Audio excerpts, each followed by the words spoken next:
What's up, everyone, and welcome back to another episode of In Das Kitchen.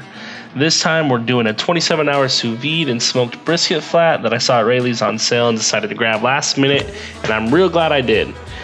Here you can see me prepping it up, getting the rub on there.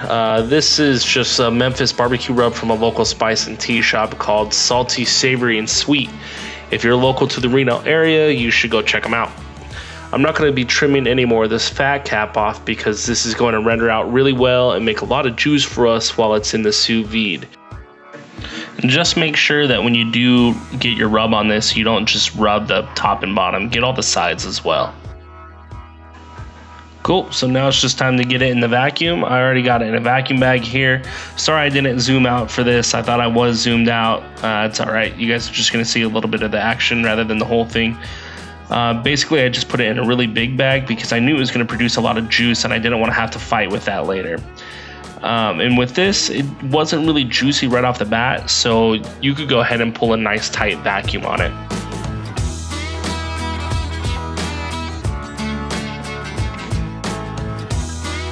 Okay, so then you just kind of want to make sure there's no wrinkles on there, and this is kind of just for aesthetics. If there's any wrinkles on there, it's going to show up in the meat, and you kind of want this to look pretty. And now I have the sous vide going.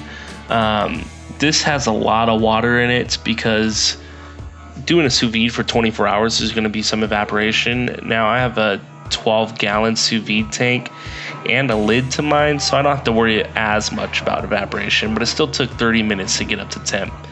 And now we wait 24 hours.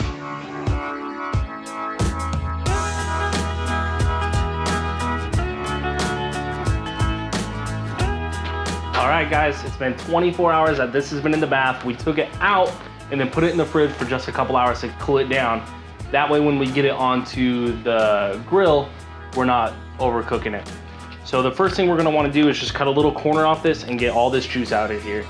Don't pour it down the sink. Keep it. It'll make a really good au jus or some kind of other, I don't know, gravy, some other base. So cut that corner off. Get all that juice out of there. God, and this smells so good. That Memphis barbecue rub that we got here from a local spice shop that I've really grown quite fond of. Salty, savory, and sweet. So now that we got all the juice out, let's cut the whole thing open. And I'm gonna grab my gloves actually, because this is gonna get messy.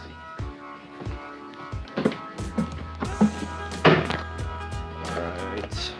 Everyone should have a box of latex gloves in their kitchen.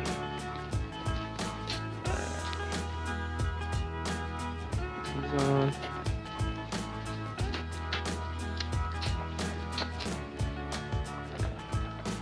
All right. Oh yeah, that smells and looks so good. I kind of just want to cut a little piece off and taste it, but I'm not gonna. I'm gonna restrain myself. All right, so the next thing we want to do is grab a bunch of paper towels and get some of this excess moisture off of here because we're gonna throw some more rub on there, and then we're going to get it on the grill and get it smoking.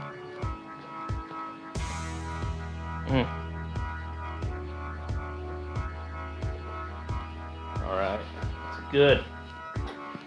All right, and so when you smoke stuff, you want to like get that nice barky layer on there, and the spices really help with that, the rub.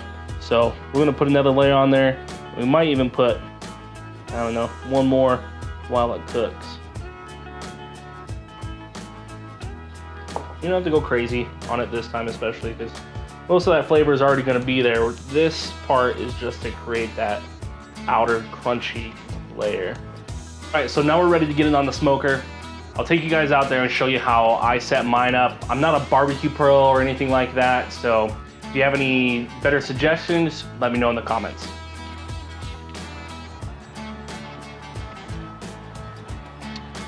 All right, guys, I'll show you my setup here. Take the lid off. see we already got the smoke going. So I have some hickory wood chips that I've been soaking in some water. That's been going for about an hour. We got a little pan in there that I use some hot water, filled up that pan. That's gonna keep some moisture in this, keep it from drying out the meat too much. And make sure you use hot water when you do this, because if you don't, if you use cold water, all that heat energy is gonna go straight to the cold water. All right, so now we're gonna throw the brisket on there. Keep the fat side up. I know everyone's got their own opinion on that. To me, it makes sense to keep the fat side up. All right, and then we're gonna throw our lid back on there.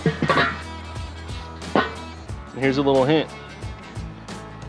You have your wood chips down here on the far bottom and your vent up here on the near top. That way the smoke kind of comes from them right across that meat, right through the vent. And that's the way you kind of want to do it to get that nice strong smoke scent. All right guys, so it's been about an hour and a half since we've had the brisket on there. I did have to reload the charcoal once because the heat started to drop, but now we're gonna take it off and re-season it and throw it back on there. Woo! Woo! All right, you could already see some of that beautiful black bark start to develop on there from the smoking. And it's getting a little crusty, it's nice. Let's see what the other side looks like. Not quite so much on the other side, so maybe we'll turn it over for this next hour and a half. All right, let's get it off and throw some more seasoning on there. All right. God, that's looking so good. Let's just get some more of this on here. It's a little windy out, so I'm trying to guard from the wind. We're right at the beginning of spring, just coming out of summer. It's about mid-March right now, but the weather is just beautiful. I've been taking my mountain bike out, taking my son right behind me on his little trailer. It's been pretty great so far. I think actually tomorrow I'll be going mountain biking with some guys from work, so that should be pretty fun. Try to pick up these spices with the edge here. It's pretty hot. All right, so let's get this back on there. All right, so we're actually getting a little hot here. We're about 350, so I'm gonna close some of these vents up. Get this heat to drop back down.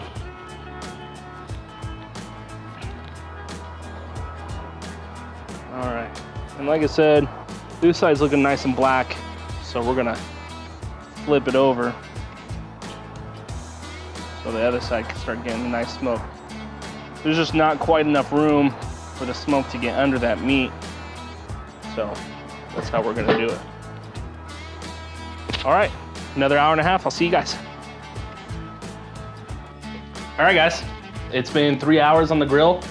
It's been smoking. It just looks amazing. I can't wait to cut into this.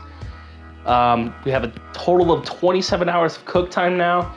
In reality, it's been like, I don't know, probably a lot closer to like 30, 31 hours since I put it in the bath until now.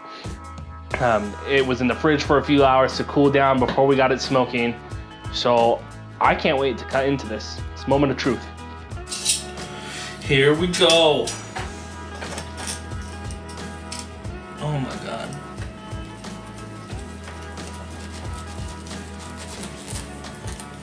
Look at that. Oh God.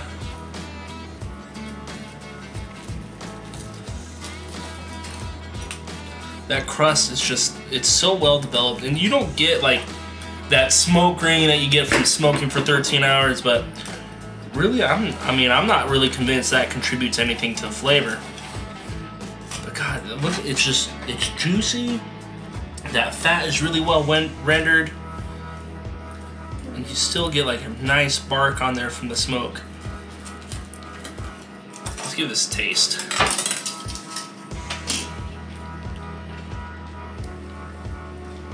Oh, I'm not upset that you guys can't see my face right now.